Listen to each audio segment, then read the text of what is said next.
Coming up on episode 379 of Wheel Bearings, we've got the Kia Niro plug-in hybrid, the Ram 1500 RHO, the Honda Civic Hybrid hatchback, Jaguar's new design direction with the Type 00 concept, the Toyota Corolla Cross gets an awesome new shade of red, Carlos Tavares is out at Stellantis, Genesis is going to Le Mans, Nissan's NACS adapter needs an adapter, the new Hyundai Palisade, Ion Dynamics has a mobile charger, and we talk about winter tires for West Virginia. All that and more coming up next.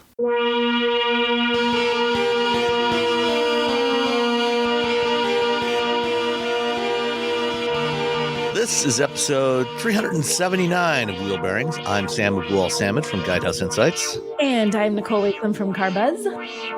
And I'm Roberto Baldwin from SAE International.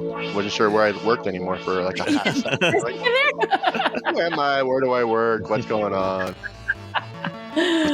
And I know you've got to dash out for a moment in just a couple of minutes, Nicole, yes. But you'll be right back. But why is it that you have to dash out? Because you're putting me on the spot, because I was making sourdough bread and we're recording on Saturday instead of Sunday, and I forgot, and it's going to be ready to put in the oven in a few minutes. I can't just let it sit there for 2 hours. Okay. Well, now that we've gotten our baked goods segment out of the way, how about if we start? Robbie, did you drive anything this week? I didn't drive anything this week. They were going to bring me a Kicks, and then I was like, wait, hold on. I need all these other cars for World Car of the Year. And I sort of sidelined everyone with my giant list of cars. And so I didn't get the Kicks while they're trying to get me these cars. I was like, after I get those cars, I'll take the Kicks. And I think they were just like, oh, God, this guy again. The fleet. Our first world problems. I know, right? The fleet people here are actually really, really nice, and they're very accommodating. I'm just like, I need like these cars, and they're always like, all right, cool, yeah. And this time it was like 10, 15 cars. They're like, hold on. I know it's been the same way for me, trying to get into some of the cars for NACTOY, before we have to do our final round of votes. Trying to at least get a day or two, in everything. And finally, the last one on my list that I haven't driven yet is the Kia K4. And just got a note this week that they're finally getting one in the week of right after Christmas, I think. So I'm getting one for a couple of days, or maybe it's right before Christmas. So I'm getting one for a couple of days just in time so that I can have some seat time in it before we have to cast our final ballots for the North American Car, Truck, and Utility of the Year. I'm going to be driving it on Monday. Oh, are you getting a K4 on Monday? Well, I'm good. They have a launch, a first drive. Oh, okay. So I'll drive it at that. So, and I did drive it, and of course we can't say anything yet, but I drove it for a hot minute at the NACTOY drive in Michigan. So I did drive it, but that was a very brief drive. This will be a more thorough drive because it's a drive program. So, yeah, unfortunately, they as soon as the NACTOY drive was over, they immediately shipped them off somewhere else, and so they didn't have any. They didn't have it sticking around for any length of time for any of us that couldn't make it to the drive. Yeah, I can't say anything about it. I can give opinion. We'll talk about it later, soon. All right. Well, Nicole, what have you been driving? I had two entirely couldn't be more different vehicles that I drove this week. Well, they both have four wheels and an engine. I mean, what's and that's about where they align, 4 wheels and an engine. So the first one that I had as I went on the first drive for the 2025 Ram 1500 RHO, which is their off-road truck.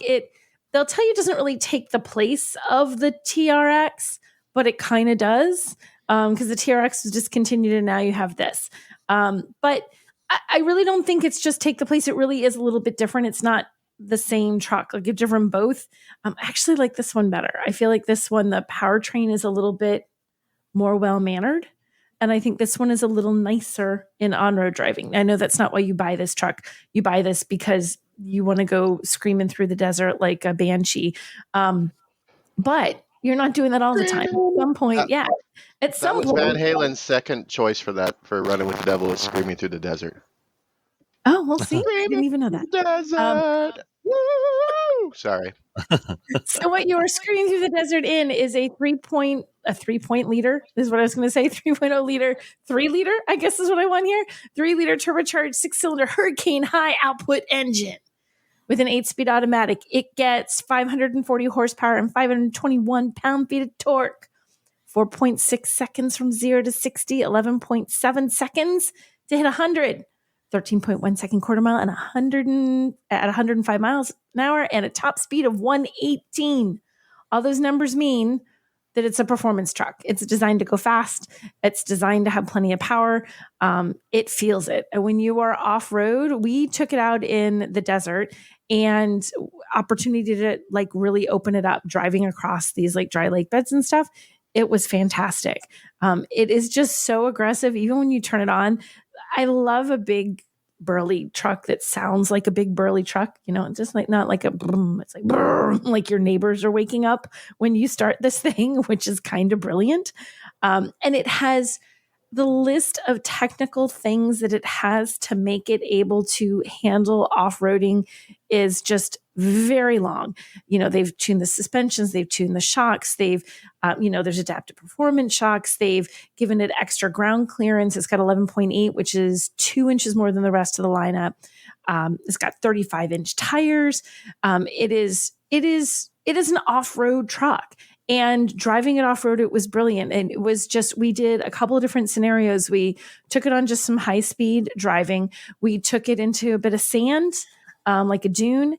We also got to take it up this sort of rocky, like loose rock kind of rock crawl situation in which they made me drive through a thing that was so narrow. I looked at the truck in front of me. I'm like, well, he made it. I guess I can make it. But you ever hold your breath that if your tires... Yep. 1/8 of an inch left or right, you're like, I'm going to take out the entire side of this truck. I didn't. I was like holding my breath. I'm like, come on. Really narrow spot. Did they have somebody spotting for you? No, they did not. It was me spotting for me. I mean, it was a straight line. Like, you know, you had to go straight through it. Still, it's like those sort of rocks that are kind of loose underneath. So if you pop one of those just right, your truck will slide a little bit. It felt like you couldn't have put a piece of paper between the side of the truck and where my, edges of what I had to go through. I'm sure it was more room than that. In my head, that's what it felt like. It was the most stressful part of my whole day. But it was still fun. I had a great time. I mean, we just basically, you got to like let loose in this thing, which is the kind of thing, like if I want to take this on road and drive it on road, I can do that at home.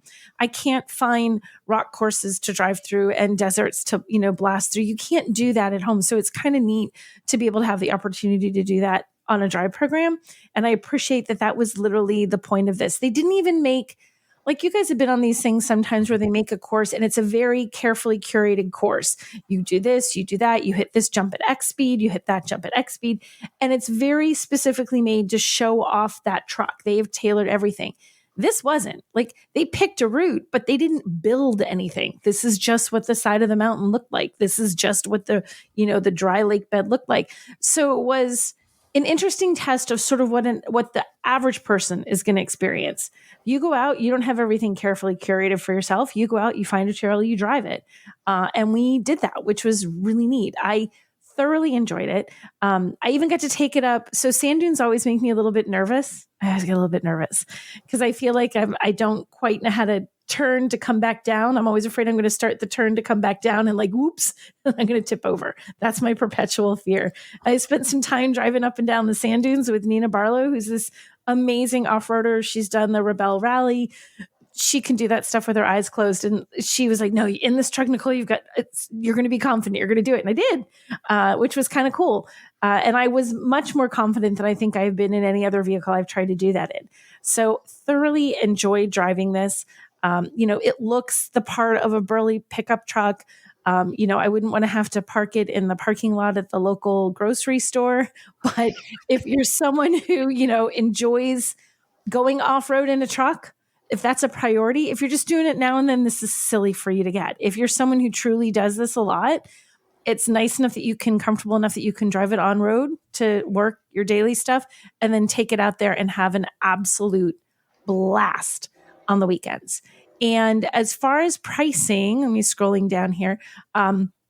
It's not as outrageous as you might think. It starts at $69,995, which again isn't cheap, but it also, this is a really heavy duty off-road truck. Like it can do a lot. That's not a bad price. They say it works out to $129.60 per horsepower, which is like my favorite metric ever. I'm like, okay. And I believe that $69,000 price point, and I'm double checking it right now, is actually cheaper than the standard V6 Raptor, F-150 Raptor. Yes, I don't have that number in front of me, but yes, I believe it is cheaper. And they're different trucks. I mean, I think a little bit's going to come down to what you like and how you like driving. But like in terms of pricing, that's what I mean. Getting into this for about 70 grand, that's not a bad price. Oh, and for destination, what do you guys think for the destination fee on this guy? $2,195. Oh wait, 21. What? 21.95. I said 1,800. I think you guys are right in the middle. I'm not going to do math. 1995. Robbie wins it by $5. Okay, it was like I feel like that's almost down. I'm a winner. He's off. He's off by 195, and I was off by 200. Like when they're that close, my brain's like, "Oh God, I got to do math." I know. I knew This is why you do a podcast with an engineer. Math.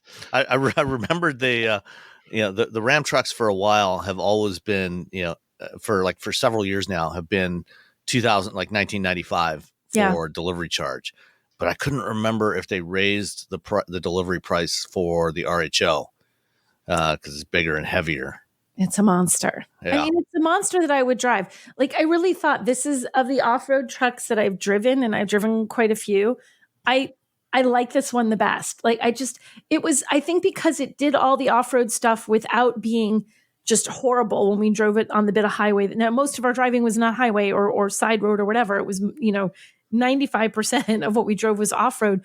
But sometimes as soon as you take those back on the road, we're driving too, there's so much bounce. Like the suspension systems are just... Yeah, it's not really made for cruising around. Yeah, they're miserable. I'm like, this, driving it on an actual road was not miserable, which I think was a neat thing for them to pull off because I was expecting it to feel like... Not miserable. Not miserable. Yeah, it was actually fun. So you could drive this daily driver and you could drive this as your weekend toy. And I would totally do that if I was a truck guy looking for a weekend toy. Although the only thing is daily driver. Fuel economy is about what you'd expect for something like this. 15.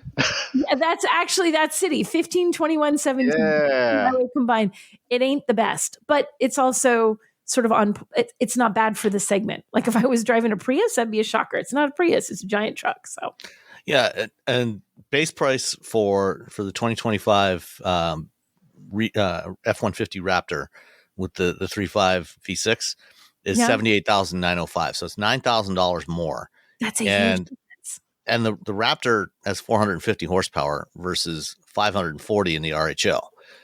So you're getting quite a bit more for your money with the RHO. Yeah. And I mean, even in that base, it comes with a really nice interior and nice features. It looks right. And then you can add things like you can add a carbon fiber treatment, I think, to the interior. And there's like red that you can add. But it's a good looking truck. Like you definitely get in it and it feels like a premium vehicle aside from all the components and stuff. It feels like you're driving a premium truck. So yeah. So I was a big fan. I enjoyed myself. What was the price you quoted for the dollars per horsepower for the RHO? $129.60 per horsepower is what the number that they gave me from Yieldy folks at Ram. And the Raptor, that Raptor is $175.34 per horsepower. Okay. So that's a big chunk of change. Right? Yeah. So that's on the per horsepower level. That's probably why they picked that metric. I've literally never seen that called out that way. So it's stuck in my head. I'm like, well, that's a fun metric. I like that.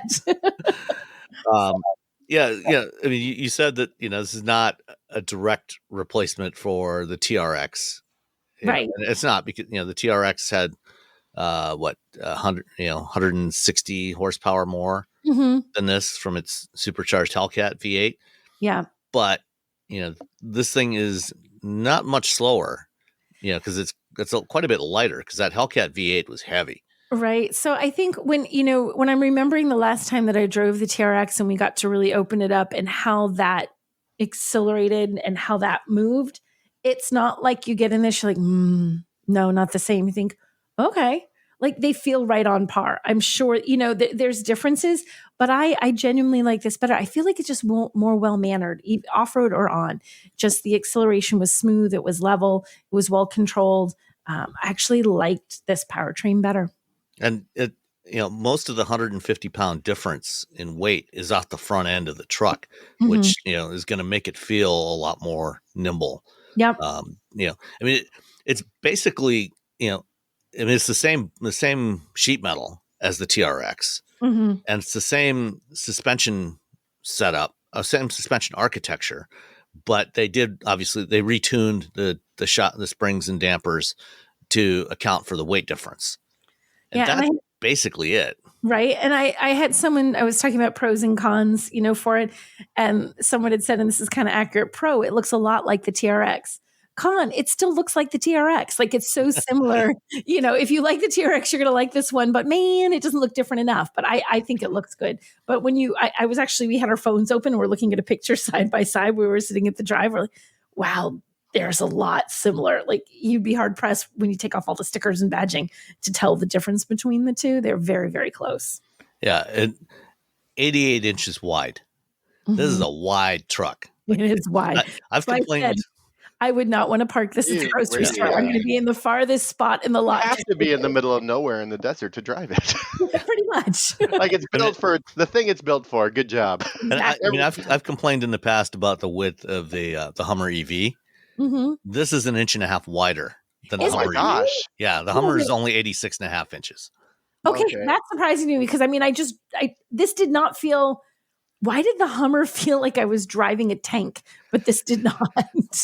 I don't know. I think it probably has to do with the way, because of the way the cabin is set up, the high belt line, the windshield, the vertical windshield right in front of you. Visibility out of the Hummer is a lot worse than what you get out of this thing.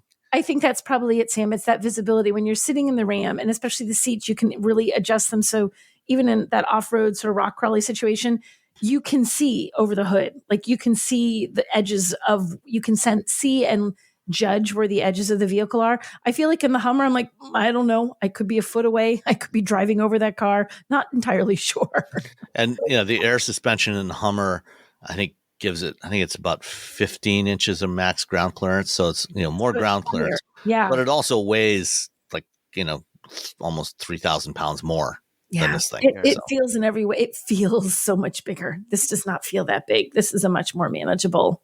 Yeah. I was going to say manageable little truck. It's still not little. It's a manageable truck though. So what was the other car that was just like this that you drove? So my other vehicle that's super duper similar in every conceivable way was the Honda Civic Hybrid hatchback. Like the most opposite vehicles I could possibly drive in the same week. I'm like, I got home, I was like, whoa, okay. Adjust your expectations, your sense of the vehicle around you. So this is actually on the list for NACTOY for the sedans. It's in the running in the final 3. So they, like you were talking about trying to get the vehicles in, they made a point of getting this to me so that I would have a chance to drive this ahead of voting. The hybrid is back this year. So this is a refresh. This isn't an all new this year. There's some cosmetic changes to update the styling, but the big deal on this is that they added back the hybrid engine. They didn't, because they've had a hybrid Civic before. It's back again. But it's essentially, it's still the same other than that engine. That's really the big thing that we've changed here. It has a nice roomy interior. The hatchback cuts a little bit. Like if you're really tall, I feel like that sort of that design kind of cuts into your headroom a little bit, but it's still not too bad. The hybrid, it has good cargo room too. It's got like 24 cubic feet behind the front row. They also have a nice large infotainment screen. So they have a 14-inch one that's, they have a 9-inch one or a 7-inch one. So the 7-inch screen is on base trims in the Civic. This gets a 9-inch screen, which is a lot smaller. Like, we're used to seeing these like 12 and 14-inch screens on things, but this isn't a huge car. I think if you put a screen that big on this, it would be like all you saw on the dashboard. So even though that sounds smaller than what some vehicles have, it actually is a decent size. And there's also Google built in, which is also a new thing. So that's kind of nice to have. In terms of the power, it's so different than driving the Ram. It's a 2-liter 4-cylinder gas engine is the base, which is 150 horsepower, 133 pound-feet of torque, which is really modest. The hybrid takes that up to 200 horsepower and 232 pound-feet of torque. I would go for the hybrid. It drives nicely. It has a CVT. Front-wheel drive only is probably the big drawback. We actually got snow here, so I took it out in the snow just to see how it would do, and honestly, it did pretty good. We had some like rutted, sort of icy roadways going on for a while the one morning, and it handled pretty well. I mean, you're in a front-wheel drive vehicle. It's not 4-wheel drive or all-wheel drive, but it wasn't horrible. I thought, okay, I could live with this. I put a nice, good pair of winter tires on there, and I'd be perfectly comfortable driving this. Yeah, party. Exactly. A little pair of Blizzaks, I'd be perfectly content. Actually, you want 2 pairs of Blizzaks. Oh, I guess 2 pairs of Blizzaks. Yeah, a set. Yeah, you don't want to mix. You don't want to mix. Tires, different tires, front and rear. Listen. Nicole likes the party. Okay, that's all. Sam. Okay. He wants business in the front, party in the back. Blizzaks in the front. Exactly. Although, actually, growing up, that sort of thing was, in the 1970s when it was mostly rear-wheel drive cars. It actually was not uncommon for people to only put snow tires on the back, the rear axle on the drive wheels. So I remember would have summer tires on the front.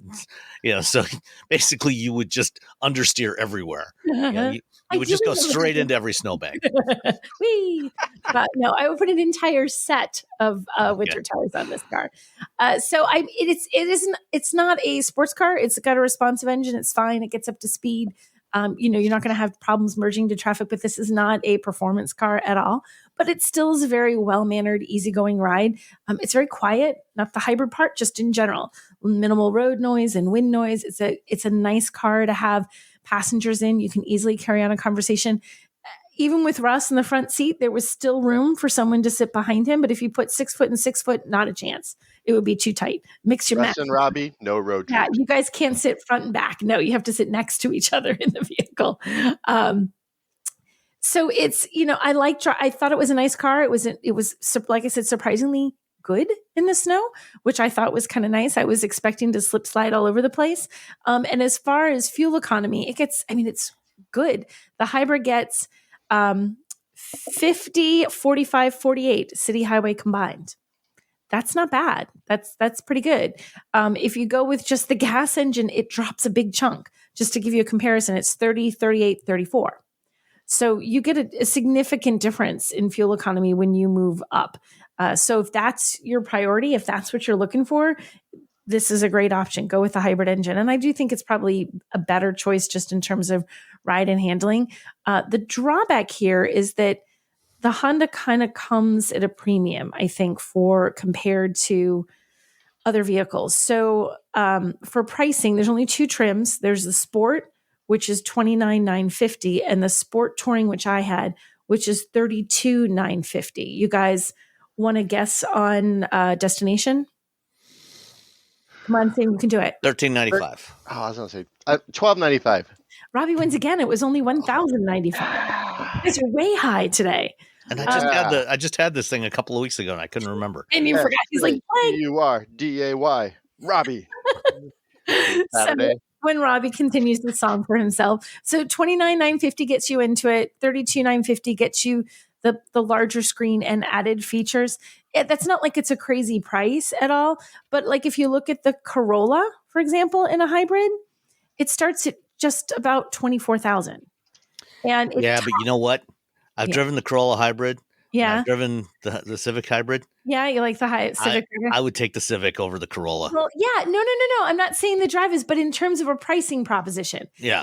And the nicest version of the Corolla hybrid tops out at $27,465. You want to guess the destination on that since I have it? $995. Rami? He's really thinking. $11.95. Oh, he gets it again. $11.35. Oh, the dog was excited too. Good job, Bowie. Who's closest? 11:35. Celebratory barking, Bowie.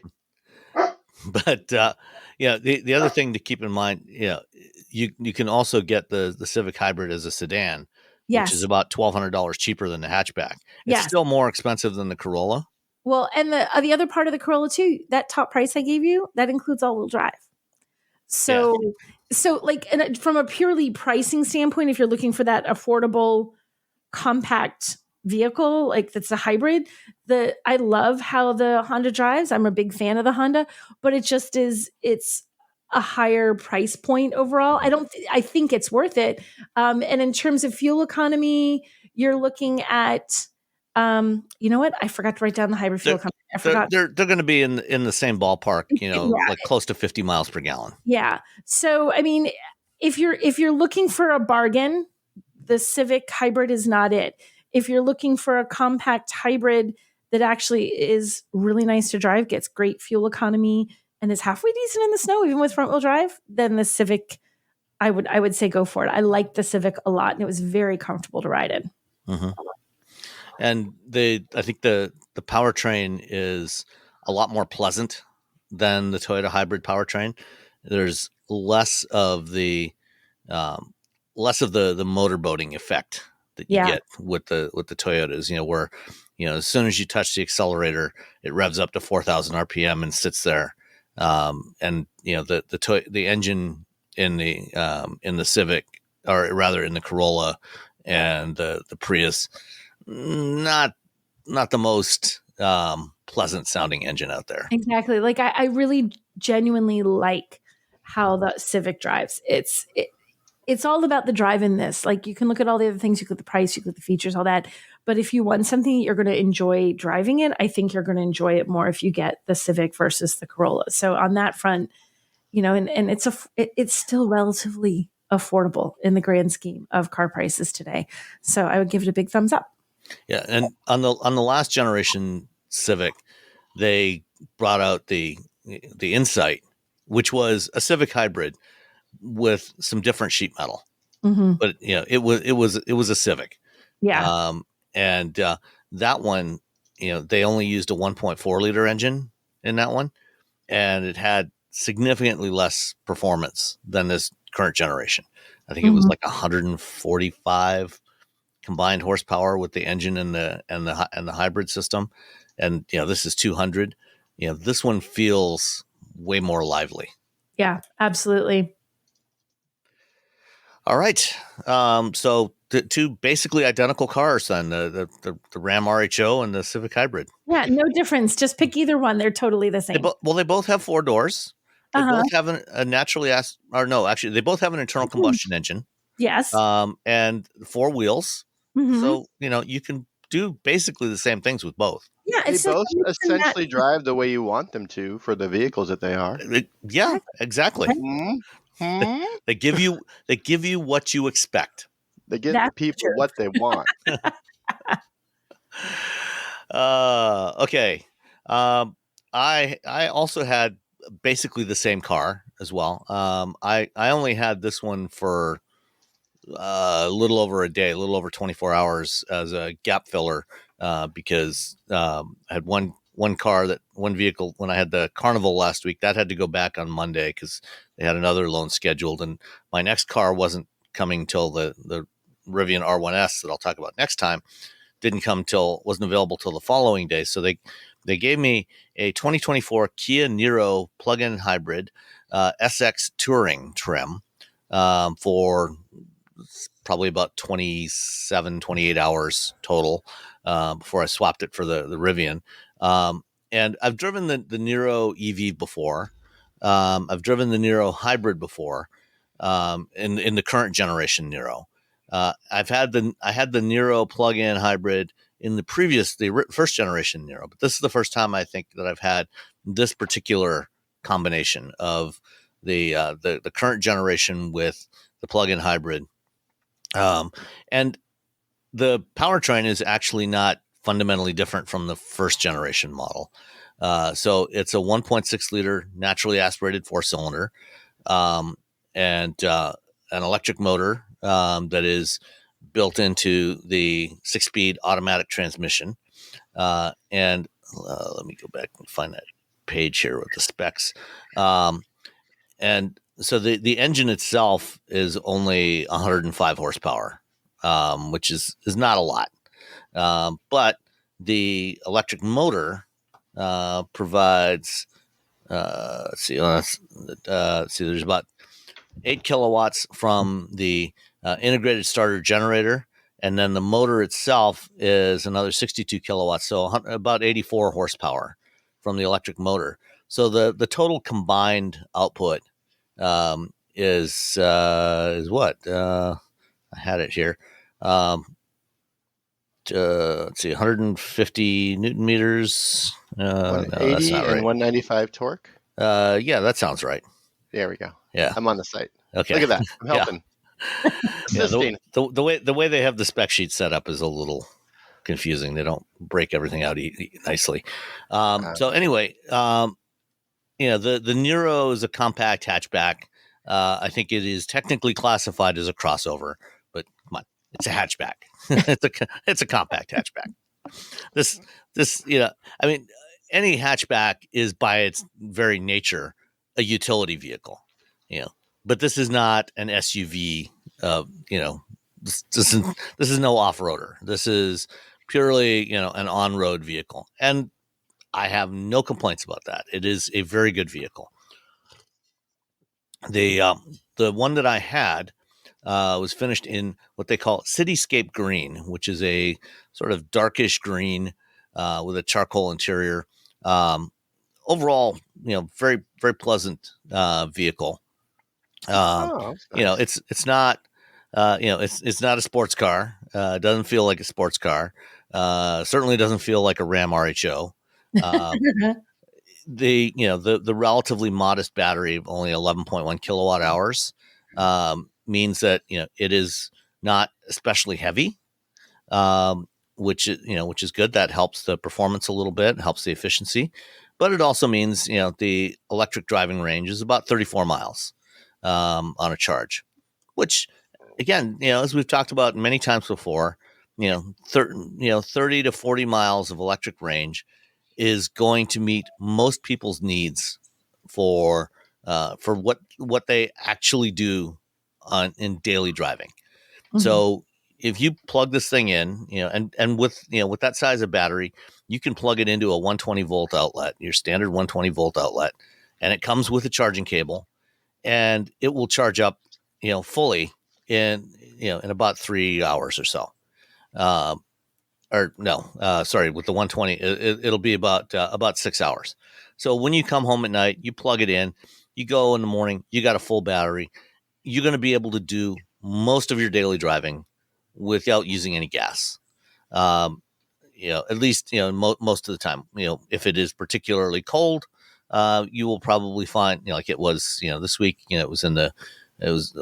when I had it, it was about, I think 20 to 23 degrees in the morning, which is a little on the chilly side. Mm-hmm. So it did fire up the engine at first to get get some heat going, for the heater. But then after a few minutes, the engine shut off and it reverted back to electric drive mode. And, it did for the trip I had to do across town to the GM Tech Center. It went a good chunk of the way on electricity alone. It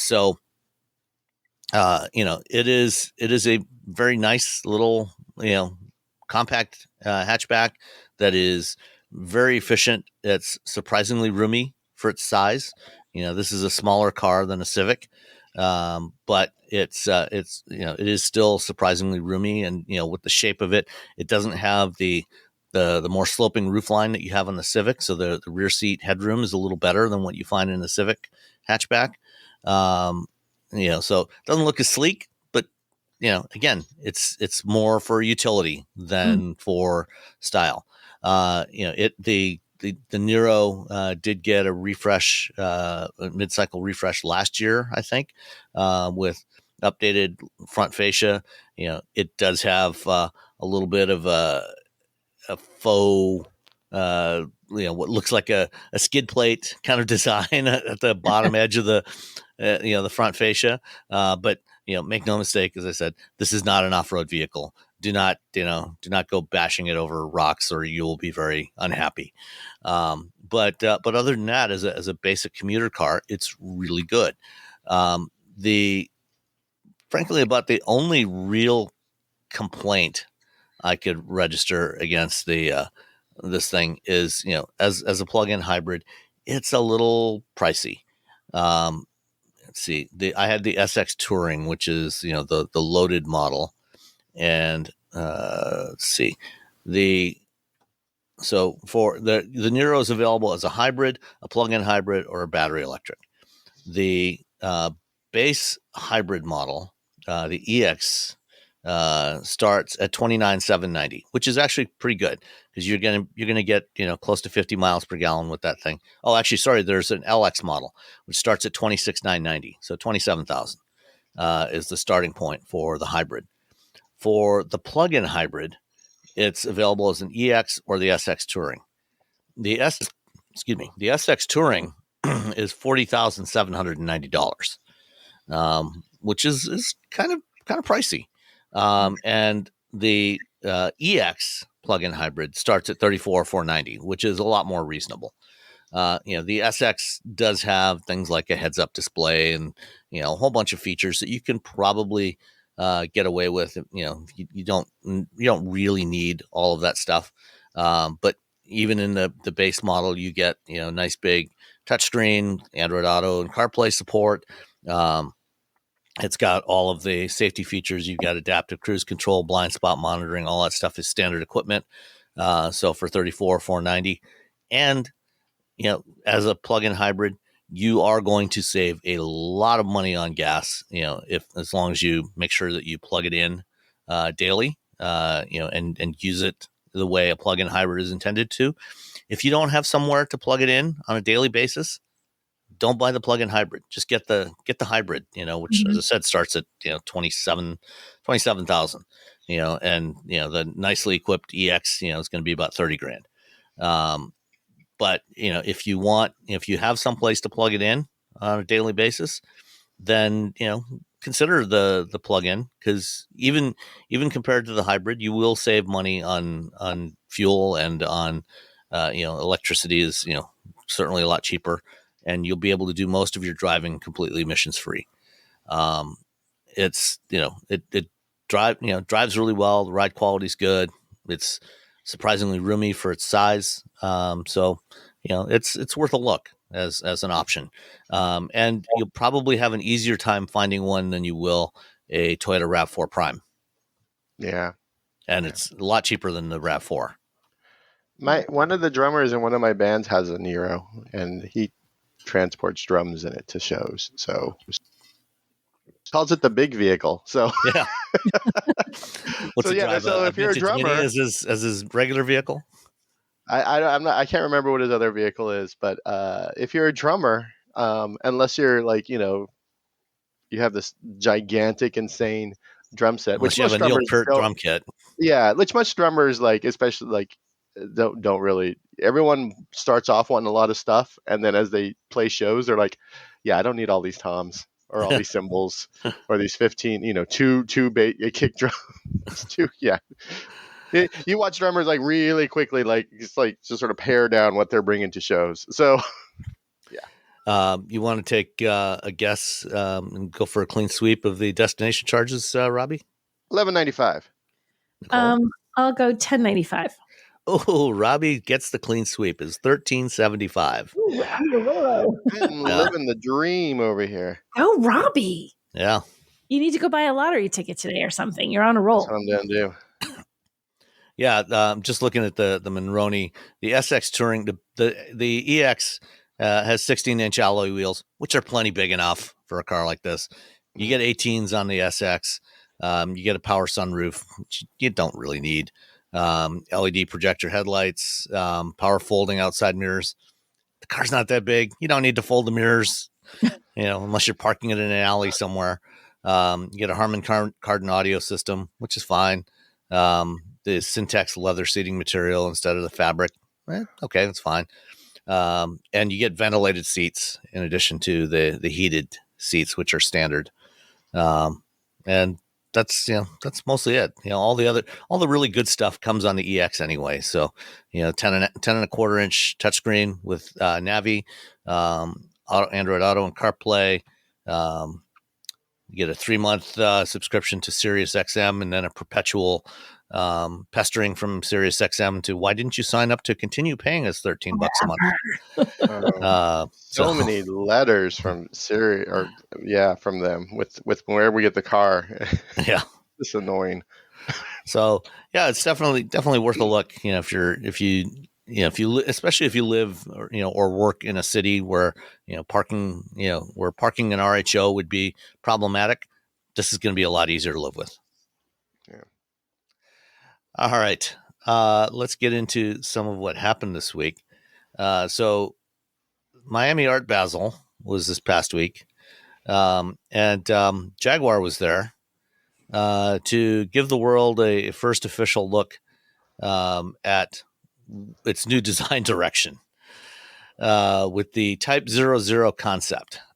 So earlier this year, when I went to the Formula E race in Portland, I had a chance to talk with Rodden Glover and Joe Eberhard. Rodden Glover is the managing director of Jaguar. Joe Eberhard is in charge of Jaguar North America. And they talked about Jaguar's strategy going forward. They're shifting to all electric. They've basically discontinued everything that they have been building for the last several years, and they're going to have 3 models, starting with the first one coming out late next year, about a year from now, which is going to be a big luxury GT car. So they're going up market, and the design direction is what we see from this concept, the Type 00 concept. What do you think? That's sigh is all we need. I'm fine with it. I made a Batman, the animated series, I made it black and I put Batman next to it, and everyone's like, "Oh, that's really nice." Yeah. So you know what? Okay, so it's not like I hate it. It is weird. It's so, and people go back and forth between things. This is innovative and this is groundbreaking, and it's just, and what does Jaguar have to lose, because their sales have not been great, right? They've been pretty dismal, to be honest. Right? So they've got to do something. So if you've got nothing to lose, then go for it. I don't hate it, but it is definitely, there are elements of it that I truly don't get. Like at some points it was really pretty. The one part that really strikes me as off, when you look at it directly from the back, that horizontal. Yeah, those grid kind of grid. It looks like some kind of heating register in your house. That's exactly what I was going to say. It looks like the forced hot air intake vents that I have in my house on the back. And I saw pictures of it, because I kept seeing their photos look very rendery, and I looked at photos of people who were at the event that they put up, and I thought, gosh, it doesn't really strike me as any better in actual photos. And now the thing with this is a concept in the truest sense of the word. Like, they're not turning this into a vehicle. It sort of almost seems like it's like an exercise in design, and that's really it. So elements, I think, will make it, but I don't think this specifically is going to make it. Is it? We did see a few weeks back, I think it was while you were away, Nicole, there were some spy photos from Autocar that basically had the same overall profile. No, I kind of thought that, but I was kind of hoping. I remember, because I kind of was thinking it can't actually look that weirdly blocky, but it could. Yeah, I mean, that one was camoed, but they kind of the really long hood, the sloping rear, that basic profile was what was there. I don't know how I feel about this. I don't hate it. I really don't hate it. It's just perplexing to me, and that it's maybe that's it. I don't hate it, but I don't look at it and immediately think, wow, that's really a super appealing vehicle. Like it feels a little mismatched. Like it's not cohesive. Did you like it, Robbie? It's fine. It looks like was it Art Deco, throwback to like early vehicles. That's pretty much what it is. Is it going to come to the market like that? Maybe. Is it going to be the new PT Cruiser? who knows? Well, like what Sam said is like Jaguar needs something. Yeah. That's when it comes down to it. The company needs something. They have because to do right something. now they got nothing. And nothing is not good. So it was interesting looking what all of our colleagues said in the different stories and things that were written. And it seemed to go down two sides. People who were really like, and I don't say this I say this in like a real, like design nerds. They're all about design.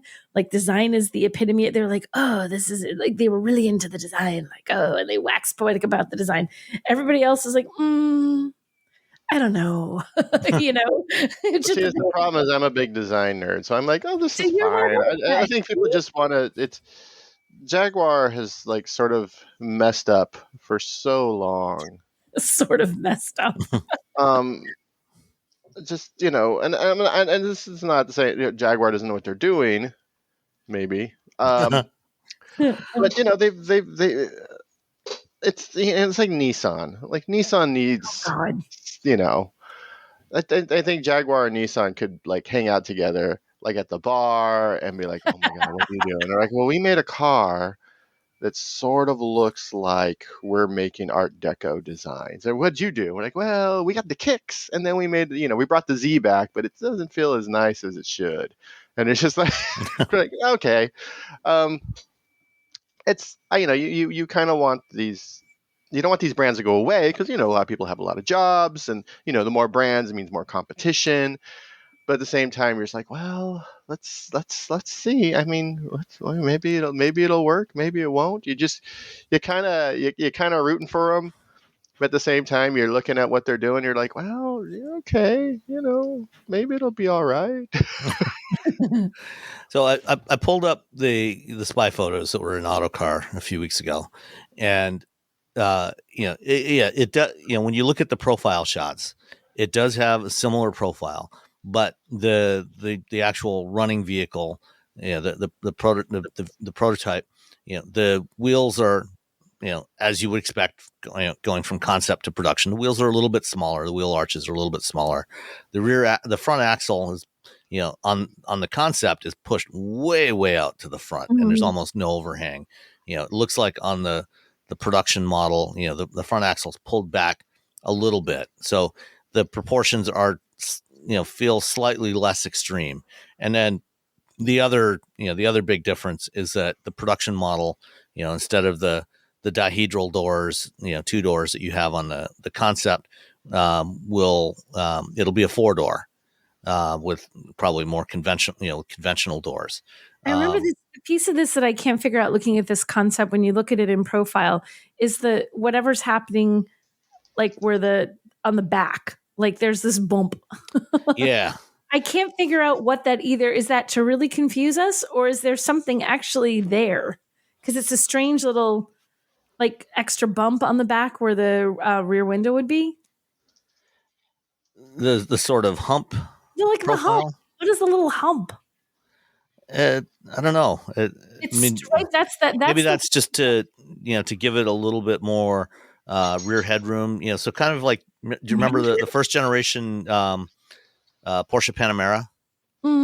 Okay, not as extreme as that, but the first gen Panamera, had this kind of humpback shape to it because at the time the CEO of Porsche at the time, Wendland Wedeking, he was 6'4". And one of the criteria was that he had to be able to fit comfortably in the back seat. So it had this kind of weird humpback profile to it that was not particularly attractive, but he could sit comfortably in the back seat of that car.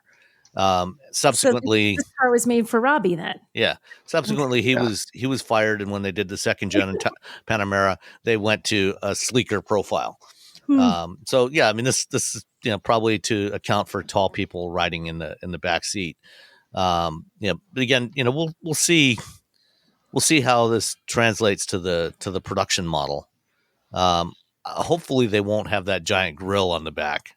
That's kind of the one thing, and maybe a rear window would be nice. I know that. See, it's the back. It's all on the The front I'm okay with. It's just when you get to the back, either of the spy shots or the, what are they calling it? Type 00. Both of those. I'm like, what happened here? Like, wait, were you designing front to back? And you're like, bah, this is good enough. Like, I can't figure out what happened when they got to the back of the vehicle.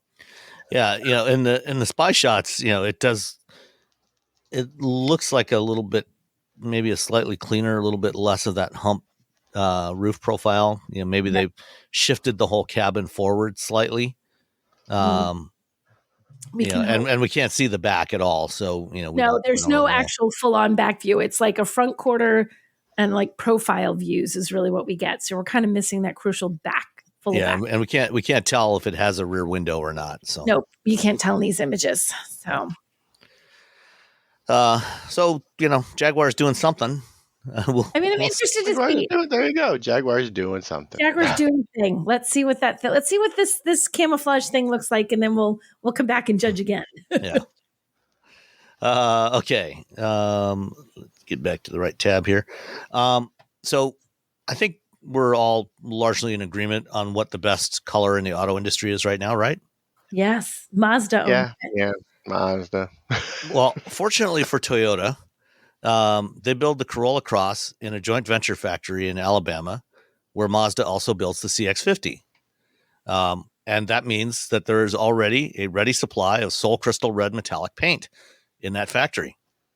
And I actually, when this press release came out, I sent a note to Toyota and asked, so is this in fact the same paint that Mazda uses? And if so, is it because the Corolla Cross is built in the same factory with the CX-50? And he confirmed that yes, indeed, both questions. The answer is yes. It is true. Oh, you know what? You still got to drive a Corolla Cross, which like whatever. Yeah, but if it's in that color, it's so much better. It's true. It is a better car. I actually knew this news a while ago, and I'm not going to say which of the two OEMs involved accidentally told me, but they said it, and I said, I'm sorry, what? And they went, oh my gosh. I'm like, I'll just pretend that was under embargo. So they told me, and I was just waiting. That's nice. I would have just written an article. No, I'm not going to, when an OEM makes a mistake, and like, you're like, oh, crud, please embargo that. I'm like, I'm not going to throw you under the bus there. So I knew this was coming, and I was so excited. That's the best news ever. I want it to go to all the companies, though. I want everybody to have it, not just Toyota. Give it to everyone. License it out. Open source it. Yeah, or license it. Mazda, you'll make a mint. Yeah. So now you can get the Corolla Cross for 2025 in a really awesome color. Mm-hmm. It's still a Corolla Cross, which is not a bad thing. It's not a terrible car. It's a decent little crossover. But it's so much better in Sol Crystal red. Definitely. All right. There's been some more change in the executive ranks at Stellantis. Moments after I hit publish last week on last week's episode of Wheel Bearings, I saw a headline popped up in my inbox that Carlos Tavares was leaving as CEO of Stellantis. And this comes like, a month and a half after the board of directors unanimously endorsed him to stay on until the end of his current contract in early 2026. So now Tavares is out, and there was celebration aplenty, I think, in Auburn Hills this week. Yeah, I don't think anybody is sad about this. I hope that it actually means good things for Stellantis. I hope so. I've heard, from various sources that, part of the reason why Stellantis pricing, like especially Ram and Jeep pricing had gotten so out of hand in the last couple of years was because of a push from Tavares to maximize profits, to get maximum margin out of all these vehicles. And so, we've seen significant price increases. We've seen a lot of stuff priced really high, particularly for Jeep and Ram. And now, starting to see some of that get pulled back. Antonio Filosa, who was brought in earlier this year as the CEO of Jeep. And then more recently in September, I think he was also named COO for Stellantis North America. One of the first things he did, when he took over the Jeep job, was to pull back on pricing on a bunch of models. Mm-hmm. And particularly the Wrangler, and now more recently on the Wagoneers. They for the 2025 Wagoneers, they cut the pricing significantly. I think they recognize that, but Tavares was antagonistic to a lot of stakeholders, to the union, to Chrysler or Stellantis' suppliers, to dealers. Pretty much everybody was upset with him. And so the board finally said, okay, that's enough. You're gone. It'll be interesting to see how this rolls out with who takes over, and because I know they have that interim board right now. It'll be interesting to see what happens the next couple of months. I mean, it said they were already on the lookout for his replacement. So you wonder how far into that process they actually were, if it's like not even close and they just said, forget it, we're just going to call it anyway, Yeah, well, I think one thing that I saw that was interesting, I think it was in the Automotive News story. Somebody that they talked to, about who should be the new COO or the new CEO. Somebody actually, where is it here? Let's see. The hope is that the next CEO has sufficient knowledge of the North American retail landscape. Some would like to see retired Dodge and Ram CEO Tim Kuniskis take the reins. Who is some? Someone who, at this point, prefers to remain anonymous. I would expect, because what? No, I'm sorry. No. You don't want Tim as the new CEO? No. There's a time and a place for people in the world. Like bands find, there's a zeitgeist that people like. Bands, like most bands, when big bands, they get big because they're at the perfect place at the perfect time, and then unless they adapt or whatever, or they sort of time progresses, and then new bands come along, and new bands and new bands and new bands and so on and so forth, and new artists. Tim's time is not now. Like I don't know. I think, yeah. I mean, Dodge sold a lot of Chargers, but I don't know. My issue, like, so when they when they had the event, I've never seen people so angry introducing a new EV, and I'm just like, what is going on?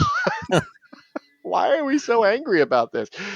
We're gonna save America from boring EVs. It's like Batman. It's like if Batman, like on his worst day, was like, I'm gonna make an EV and we're gonna give it to America because we have to help America. I'm like, settle down, man. Settle down, Francis. That's for everyone who watched the movie Stripes. Yeah, I think Tim's good. Tim was the right person at the right time for a while. And now I think he was for the Dodge brand. Yeah, he was the right person for the right time. Yeah, for that time, and Dodge is still around. Yeah, but it's it's same thing with whenever the thing with Disney where you have I forget his name, Michael Eisner. He came in and he saved Disney, and then he wasn't saving Disney, and then he was doing. Yeah, you're like, oh, this person should leave now, and I think, yeah. There's a time and a place for everyone, and I think Tim has had his time and kept that brand alive and sold a lot of cars for the company. But I think now it's time to just be enjoy. You have money, spend time with your family or buy a family. I don't know, whatever rich people do when they have free time, like buy a boat or a yacht or. Open up a animal sanctuary. Everything I would do seems like all the things that rich people don't do. I'm like, we'd have an animal sanctuary, and then we'd have like a school for kids to learn how to do music because there's no art and education in school. And I'm like, oh, this is why I wouldn't be rich, because as soon as I had a little bit of money, I just blow it on other people and then on puppies. So Nicole, what do you think about the idea of Tim Kuniskis as Stellantis CEO? I don't think that's going to happen. I mean, it could happen, but no, I don't think so. It could technically. I don't know. I don't think. I mean, I could be the next Stellantis CEO. Right. So could I? You don't know. Maybe that's the conversation. Maybe that's why I was driving the Ram this week. It was really a conversation about being the next CEO. No, I don't think. Like you guys were saying, I think that he was a Dodge guy, and it worked for Dodge, and it worked for the brand, and it worked for the time. But I wouldn't necessarily see him shepherding the entire company, especially since he's out. But yeah, I mean, it could happen. Is that really a rumor that's really circulating? Well, this was in the automotive news story. Unnamed people said some would like to see retired Dodge and Ram CEO Tim Kuniskis take the reins. Well, they might like to see it. There's a lot of things we'd like to see. Yeah, that's true. There are a lot of things. There's a lot of things we like to see. That doesn't mean I'd like to see a taco truck on every corner. That's what I would like to see. Now, that's a great idea. You should be CEO. I would like to see a taco truck at every charging station. How about that? How about we just the bare minimum of every time I show up to a charging station, there is a taco truck there. I mean, who do we have to talk to about making Robbie the CEO if he can make that happen? Like, how does he control? Like, you don't have any control over taco trucks or charging stations. You know what? I run Stellantis. I do. Yeah, I mean, if you were CEO of Stellantis is an investor in Iona. They're also getting their dealers to put in charging stations. So between Iona and the charging stations, or the dealer charging stations, just put a taco truck at every one of those locations. That is a very good start. Look at that. And then if you do that, if you can do that for Iona and for Stellantis dealers in North America, the competitors will all see that. The other, Electrify America, EVgo, ChargePoint, they will see what you've done and how amazing an idea that is. And the next thing you know, there will be taco trucks everywhere. It'll be the standard that you can always get tacos at a charging station. Yeah. It would become the norm. And years from now, they're like, I wonder how this started. And someone will say, there is this guy. And then in 20 years, I'll be out of touch and an idiot. And I'll say, we should have blah, blah. And I'll say something stupid. And then there'll be a podcast where someone's like, maybe we should get rid of this guy. I mean, it was great that he brought us taco trucks, but what is going on with him? Coming gone. The taco truck thing is past. Yeah. No one wants like built-in kites in their car. What is he doing? Every Dodge Charger is going to come with a kite. And you're like, what? So then, who should be CEO? Any thoughts? Oh gosh. Who would you like to see as CEO of Stellantis? I don't have a person in mind. I really don't. Like I it's hard looking at the executive thing is such a trick because there's so much involved in it. There's so much politics involved behind the scenes in picking CEOs, and I have no idea. What's Dr. Z doing? Yeah, I mean, he's already had his opportunity to decontent and cheapify the interior of North American Chrysler products. I don't think we want to go back there again. Yeah, but he looks so cool. All right. Well, we'll keep watching this situation. Right now, this interim executive council includes John Elkann, who is the chairman of the board, and scion of the family that owned Fiat, and then also Antonio Filosa, the North American COO, and a couple of other people that I don't know have been publicly named yet. So I think they want to appoint a new CEO as soon as possible. They don't want to leave the situation hanging out there. So we'll see what happens. Stellantis is 2025 is going to be a very interesting year for Stellantis because they're launching a bunch of EVs in North America. They're getting back into hybrids, and they're going to have a new CEO hopefully. Yeah, they'll be fine. Hopefully. It's going to be a big year. Hopefully it's a big year in all the right ways, not the wrong ways, right? Yeah, exactly. Stellantis, Jaguar. I mean, you got to good luck. So this week, Genesis announced they're getting into racing. They're going to be doing an LMDH race car going to Le Mans starting in 2026. This is the LMDH class that runs or LMDH rules cars that run in the hypercar class for the World Endurance Championship, and then also the GTP class here in North America in IMSA. So these are hybrid prototypes, and Genesis there's going to be a Genesis branded race car for the first time. Hyundai's been involved in motorsports for a while with their TCR cars, their touring cars, and also in the World Rally Championship. But this is the first time for Genesis. What do you think about Genesis? Is this the right way to promote the Genesis brand? I don't think it's necessarily a bad way, especially like they're calling this Genesis Magma Racing, and their whole Magma line is supposed to be their sort of high performance line that they're coming out with. So it sort of dovetails with that. I don't think it's a bad thing for a luxury brand to have sort of a high performance angle. Yeah, rich people like this racing. Exactly.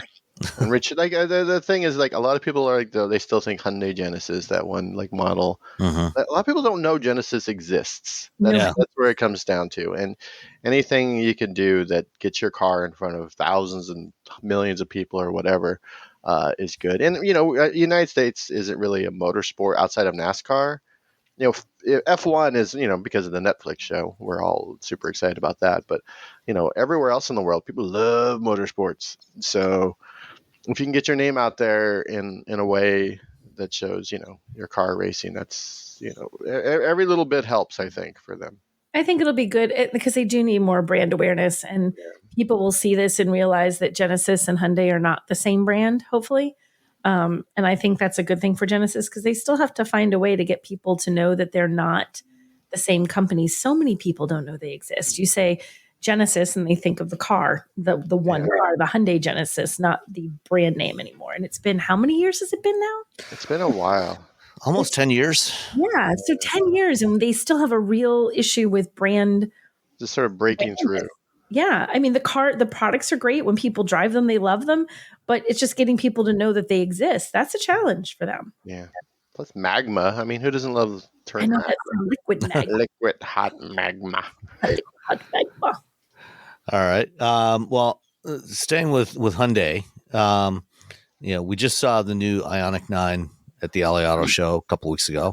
And now first images have been revealed of the next generation Hyundai Palisade, the other 3-row SUV from Hyundai.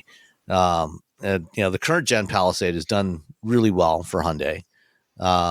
What do you think of the design of this new one? It's a lot of lines. It's a lot of lines. It reminds me of the back of the Jaguar. All these lines. Except here, at least it's on the front, where the grill, where you actually need airflow. Yeah, there's lines in the back. I don't know. It looks good. It looks cool. Like, that's the thing, is that the Hyundai and Genesis and Kia, the whole Hyundai Motor Group, like, they just taking big design swings. And I would say for the most part, they land really well.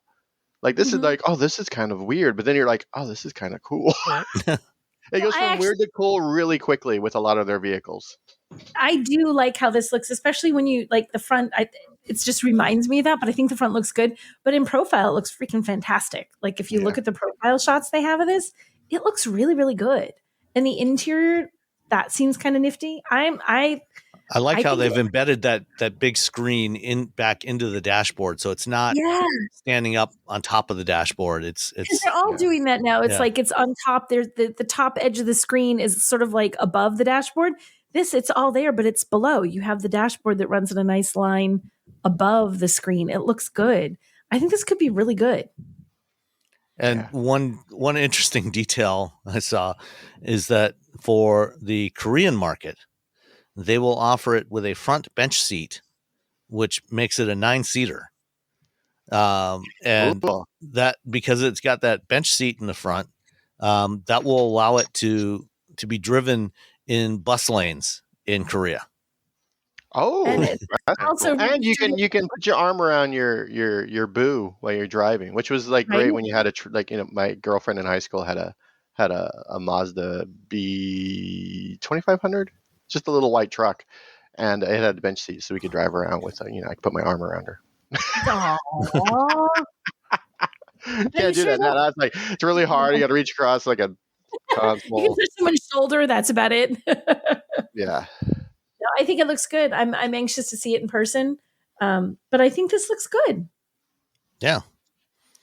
All right, and let's see. Nissan is the latest automaker to announce that they're at least one of their EVs is getting support to charge at Tesla supercharger stations, and there's an adapter available to allow NACS connectors, NACS charging cables to be plugged into the Aria, because the Aria has a CCS connector, but oddly, this one actually requires two adapters, because the way that Nissan implemented the CCS port on the Aria, most of them, if you look at them, the bottom part where the two big DC pins are, there's usually like one.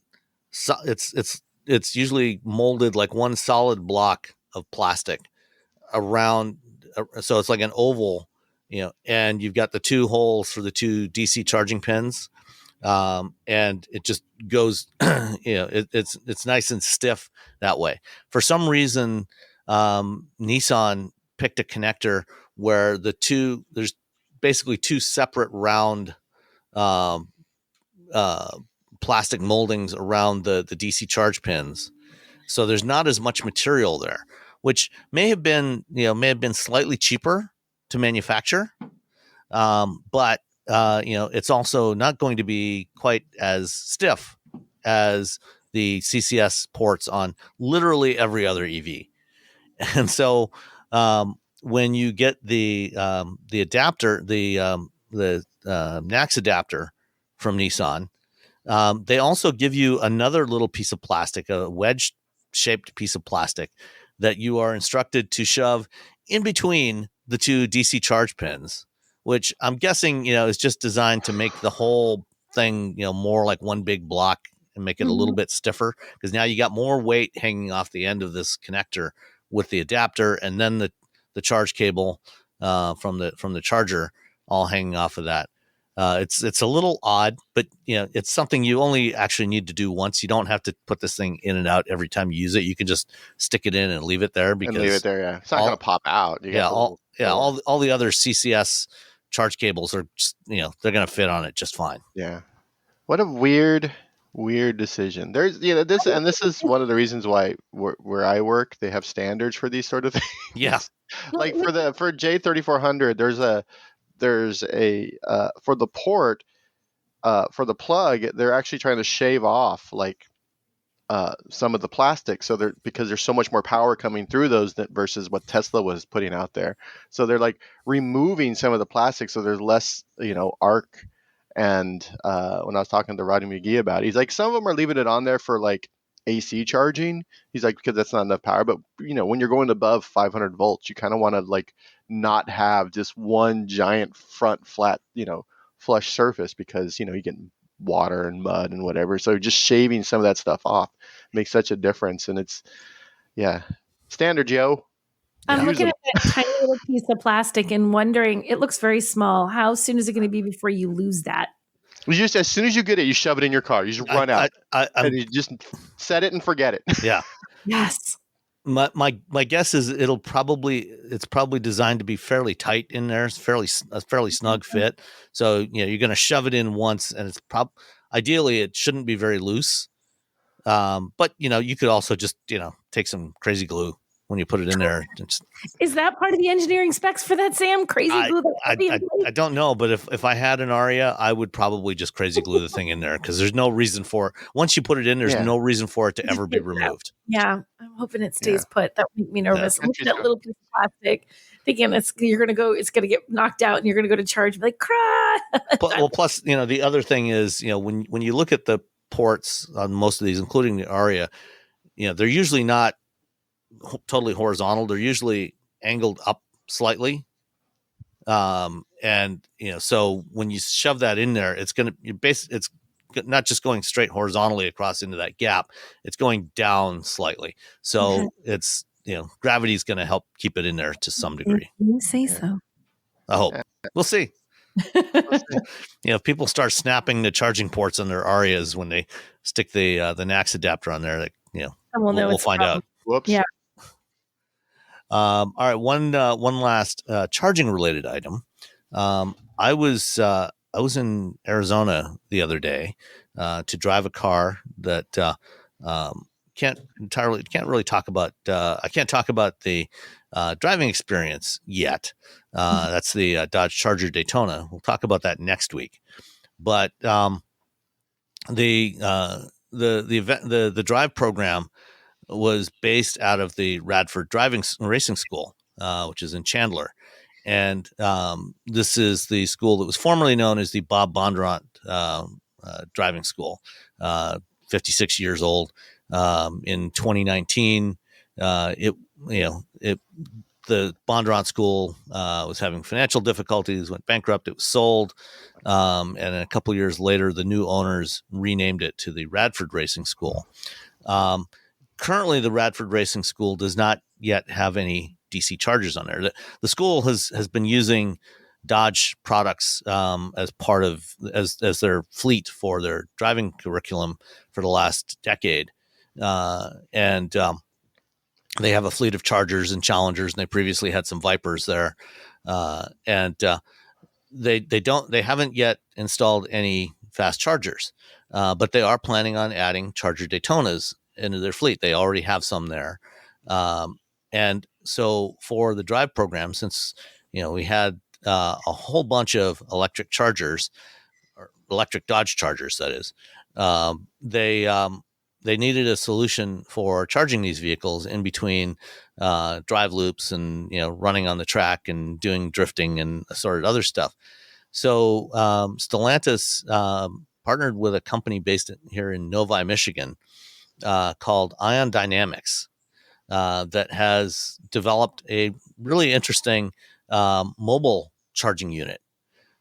So this is, basically a cart with a 104 kilowatt hour battery pack in it, and a DC charging system on it, with a CCS connector. They will soon have new versions that have NACS connectors as well. And this thing can be driven around, remotely operated with a controller, or it's also designed to be able to drive around autonomously. They've actually been testing these here in Detroit, in the Detroit Smart Parking Lab. So they're trying out a whole bunch of different things in this parking garage in Detroit, including various means of charging EVs that are parked there. And so, one of the things they're developing is the ability for this charging cart to autonomously go from its base to an EV that needs charging, and then somebody can just plug it in, and then when it's done charging and plug it, and it goes and moves to another EV or moves back to its base to be recharged. They're using it at the school. They had several of these there that they are just plugging into 220 volt wall outlets in the garage, and then they go out and they drive them out to where the Dodge Chargers are and plug them in and top them off. It can provide 60 kilowatt power on DC right now for the current version. The next generation version is going to have a bigger battery. It's going to go up to 140 kilowatt hours and 100 kilowatt charging capability. I was talking to their head of business development. He was there. Pretty cool. That's kind of a neat idea. I like this. Good solution. Someone sent me a video of it rolling around. I'm like, you should just do an article about that. Forget the charger. Well, a charger and a charger. Yeah, just. I'm like, what's the hardest thing for you to say, Sam? The Charger, the Dodge Charger, and the trying to distinguish which. Were we talking about a charger or a charger? Well, technically, it's a charging station. The charger is actually the part inside the car. See, now you get to be that guy. Charging station to charge the charger in the charger. Not if you're doing DC charging, because with DC there is no You're not using any charger in the charger. See, there you go. This is why we have this podcast, so we can be jerks to each other about stupid things. For AC charging, there's an onboard charger in the charger. There's a charger in the charger. Yeah, that takes the AC that's coming in through the cord and converts that to DC for the battery. Okay. So you got chargers on chargers on chargers. Chargers on chargers on chargers. So right now, they're leasing. Ion Dynamics is leasing these mobile chargers, and they're leasing them for $2,500 a month, or for events like this, I think they're charging like something like $1,500 a month, or it's like $750 a day. If you need them just for a day, they'll bring them out to you, and it's a pretty cool setup. Because a lot of the EV drive programs we've been doing over the last couple of years, they're often in places where there is a dearth of public charging infrastructure, or even private charging infrastructure, like the Honda Prologue drive earlier this year in Healdsburg, California. Despite being in California, there's no DC chargers in Healdsburg. You got to go like half an hour south to Santa Rosa to find DC chargers. So they had a big old trailer with a diesel generator in there charging all the cars behind the hotel. And so, a solution like this that is just transferring the electricity from the grid to where the cars are, I think is a better solution. Yeah, that's a good idea. Rolling around in my little charging machine. All right. We have one question today from John in West Virginia. And John says, after listening to your podcast for a couple of years now, I'm proud to say I became a Patreon member today. Thank you so much, John. We appreciate you, along with all of our other patrons. Buy tacos. Thanks for all your excellent content. I'm wondering if you have a recommendation for what winter tires to get for a VW ID4. I live in the eastern panhandle of West Virginia, which sees a few days of icy or snowy road conditions in the winter season. But for most of the winter, the roads are dry and perfectly fine to drive on. Is there a tire that's kind of a compromise between an all-season and true winter tire that will perform better than an all-season in the occasional snow we get, but which will not compromise range too much, given that we have far more days of normal road conditions than not in the winter? Or would you just recommend going all in on a winter tire for safety and dealing with the slight reduction in range? Thanks so much. So let's answer that first. Do either of you have any thoughts on this one? So you can get all seasons that have like this thing called the Tri-Peak snow rating. So it's it's not a snow tire, but it's like, so you're not getting like Blizzaks. You're not, because you probably, it sounds like you don't need Blizzaks, to be honest. But you can get these all seasons with this Tri. And so I think I've driven them, and they worked really well. Yeah. No, I don't think I have driven them. I'm sorry. I was thinking the same thing there. Instead of going with a full-on winter tire, which you're going to see a decrease in range, and and I know I did do some research, and there are some that are eco-focused, and you have to find the exact right one to work with the size of the tires you have, blah, blah, blah, that kind of thing. But there are eco-focused ones that actually focus on doing like a low rolling resistance, but are still winter tires, believe it or not. But I think if you went with an all season that had that Three-Peak Mountain Snowflake, is that the official name of that little thing? Yeah. What they call it. Because there are some all season tires that have that rating, and that might be a better call for you since you really aren't technically in winter weather. I think, for a more specific recommendation, I would probably take a look at the Michelin Cross Climate 2. Mm-hmm. Which is kind of a new class of all-season tire. They call it an all-weather tire, which is designed to give. I think it's Three-Peak snow rated, but it's designed to give better snow performance than traditional all-season tires. Yeah, but not necessarily, because one of the things with true winter tires, is they do use a softer rubber compound that, when the temperatures are above 40 degrees Fahrenheit, they wear out a lot faster. And so that's one of the challenges, when you're in this sort of intermediate conditions, So I think, the Michelin, something like the Michelin Cross Climate 2, is probably a better choice, than most other all season tires. Let's see. I was to your point, I was looking at Tire Rack because I love Tire Rack. I think they're great for giving you information about tires and helping you find the right ones to fit your vehicle. And they're calling it all weather tires. They also say there's sometimes premium traction, and they are actually not winter tires, but tires with that 3-peak mountain snowflake. And that's exactly what they're supposed to do. Give you a little bit of the benefit of being able to do cold weather stuff, but not quite so hardcore as going with an actual winter tire. Yeah. And you get the Michelin, they have there's a whole study and stuff I wrote a thing about, but their tires tend to last longer without more compound on the tire. Mm-hmm. So I mean, especially when you have an EV, so that means you have extra weight, that means you have more extra torque. So the Michelins will probably last you a bit longer. Their life on your vehicle is typically longer than that of other tire makers. So you're getting that as well. So yeah, and when I had the Mach-E Rally earlier this year, Ford equips the Mach-E Rally with the Michelin Cross Climate 2s from the factory. So that's a version of the Mach-E that's designed to operate in wider variety of conditions, to do some light off-roading, but also to be used in all weather conditions. And that's the tire that Ford selected for that vehicle. So I think it's probably going to have better wear characteristics than than a lot of other, certainly a lot of traditional winter tires. So that's something like that. There's also the Bridgestone Weather Peak is also one of these all weather tires as opposed to just an all season tire.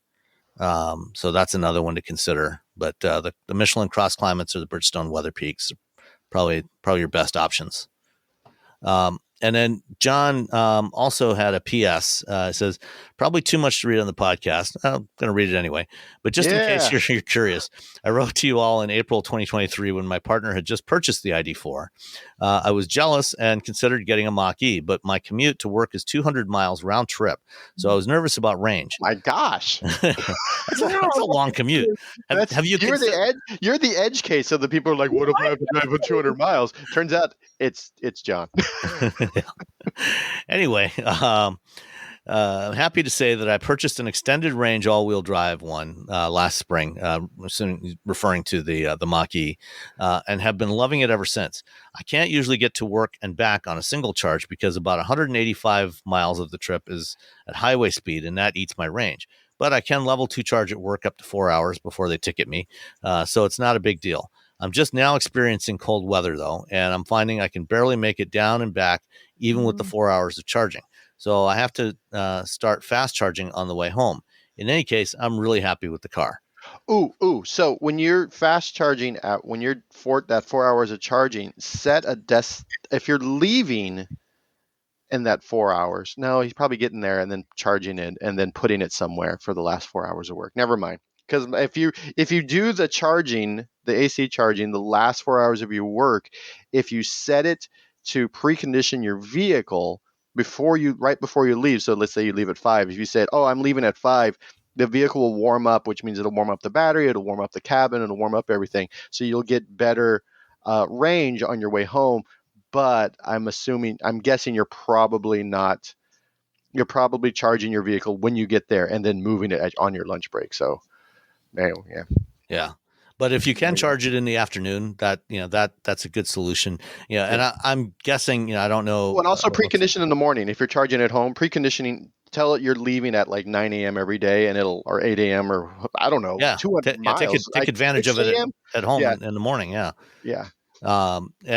So I don't know exactly where you're driving to, but a lot of West Virginia tends to be very mountainous, so that's also going to eat into your range. Climbing hills, you're going to get some back from regen, but so yeah, that's something to consider. If as an alternative to fast charging on the way home every day, because that the cost of that can add up as well. So. Yeah.